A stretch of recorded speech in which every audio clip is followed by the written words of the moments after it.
Assalamualaikum warahmatullahi wabarakatuh. Selamat pagi, siang maupun sore kepada Bapak Ibu dosen. Sebelumnya perkenalkan, saya Nikade Aminul Utama dengan NIM 192231063 dari kelas Gizi 5B dan di video ini saya akan memaparkan hasil dari review jurnal saya mengenai konsumsi pangan tingkat nasional, yakni lebih tepatnya mengenai neraca bahan makanan.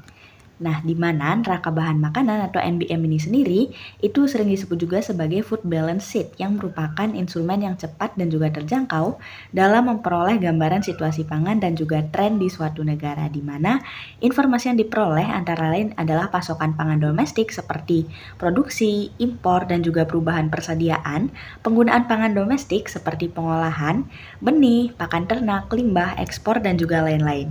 Selain itu, NBM ini juga menjelaskan kebutuhan per kapita dari semua komoditas pangan, yakni kilogram per orang per tahun, serta kaitannya dengan kebutuhan energi, protein, dan juga lemak.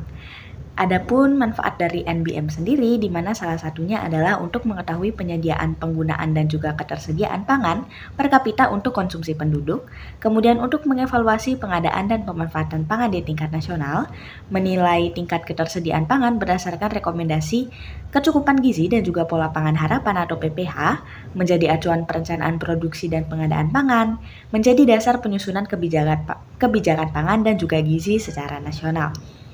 Adapun beberapa komponen penyusun dari NBM ini sendiri, di mana yang pertama adalah jenis bahan makanan yang dicakup dalam NBM ini sendiri itu meliputi bahan makanan yang bersumber dari nabati maupun hewani ataupun yang umum dikonsumsi oleh penduduk. Kemudian yang kedua adalah komponen tabel neraca bahan makanan, di mana tabel NBM ini dibagi menjadi 3 kelompok, yakni penyajian, yaitu penyediaan atau pengadaan, penggunaan atau pemanfaatan, dan juga ketersediaan per kapita.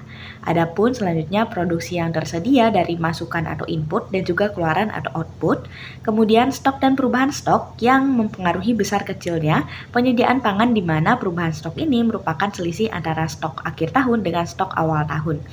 Adapun impor yang merupakan proses transportasi barang atau komoditas dari suatu negara ke negara lain secara legal. Lalu adapun penyediaan di kota sebelum ekspor yang ini adalah sejumlah bahan makanan yang berasal dari produksi ataupun keluaran setelah dikurangi dengan perubahan stok ditambah dengan impor. Nah, kemudian adapun ekspor yang merupakan proses pertukaran barang dari suatu negara ke negara lain yang mendapatkan izin secara legal untuk melakukan ekspor. Adapun pemakaian, di mana di sini adalah pemakaian di Kota Medan yang merupakan sejumlah bahan makanan yang digunakan di daerah Kota Medan dan dialokasikan untuk pakan, penggunaan oleh industri, benih, diolah untuk makanan dan juga bukan makanan, tercecer, dan juga penggunaan lain. Adapun pangan yang tersedia untuk dikonsumsi yang merupakan hasil dari neraca bahan makanan yang dinyatakan dalam bentuk satuan energi, yaitu kilokalori per kapita per hari.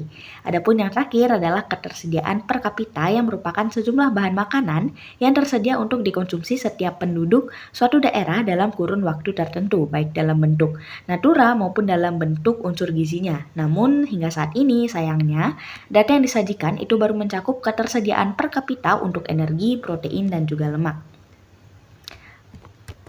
Baik, untuk selanjutnya itu adalah persyaratan data dari neraca bahan makanan, di mana yang pertama adalah jenis bahan makanan, yaitu jenis bahan makanan yang lazim ataupun umum dikonsumsi oleh masyarakat, khususnya ini di Kota Medan, yang data produksinya tersedia secara kontinu dan juga resmi.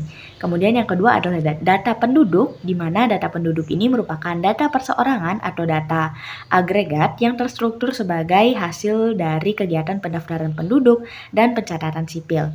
Dan yang ketiga adalah komposisi gizi dari bahan makanan, di mana ini merupakan besarnya nilai kandungan gizi dari bagian yang dapat dimakan. Dan apabila di dalam suatu komoditas itu terdapat beberapa jenis makanan, maka akan diambil kandungan gizi dan jenis yang paling banyak dikonsumsi. Namun apabila beberapa jenis tersebut tidak ada yang dominan, maka akan diambil rata-rata dari kandungan gizinya. Selanjutnya adalah metode perhitungan dari NBM, di mana di sini ada metode perhitungan untuk penyediaan atau supply, kemudian ada metode perhitungan untuk penggunaan atau utilization, dan selanjutnya itu sesuai dengan prinsip neraca, maka total penyediaan bahan makanan atau total supply adalah sama dengan total penggunaannya, yang dapat dinyatakan dengan persamaan sebagai berikut.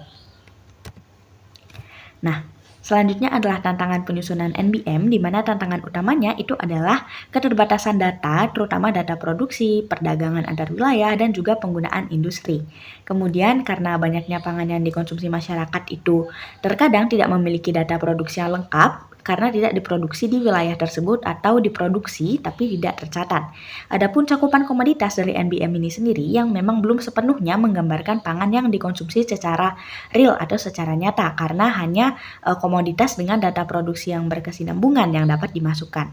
Adapun pangan yang sering dikonsumsi namun seringkali tidak muncul di NBM itu misalnya beberapa jenis ikan dan juga minyak jagung. Adapun sebaliknya, komoditas yang tercantum di NBM tetapi jarang ditemui di lapangan, misalnya itu seperti minyak kacang tanah.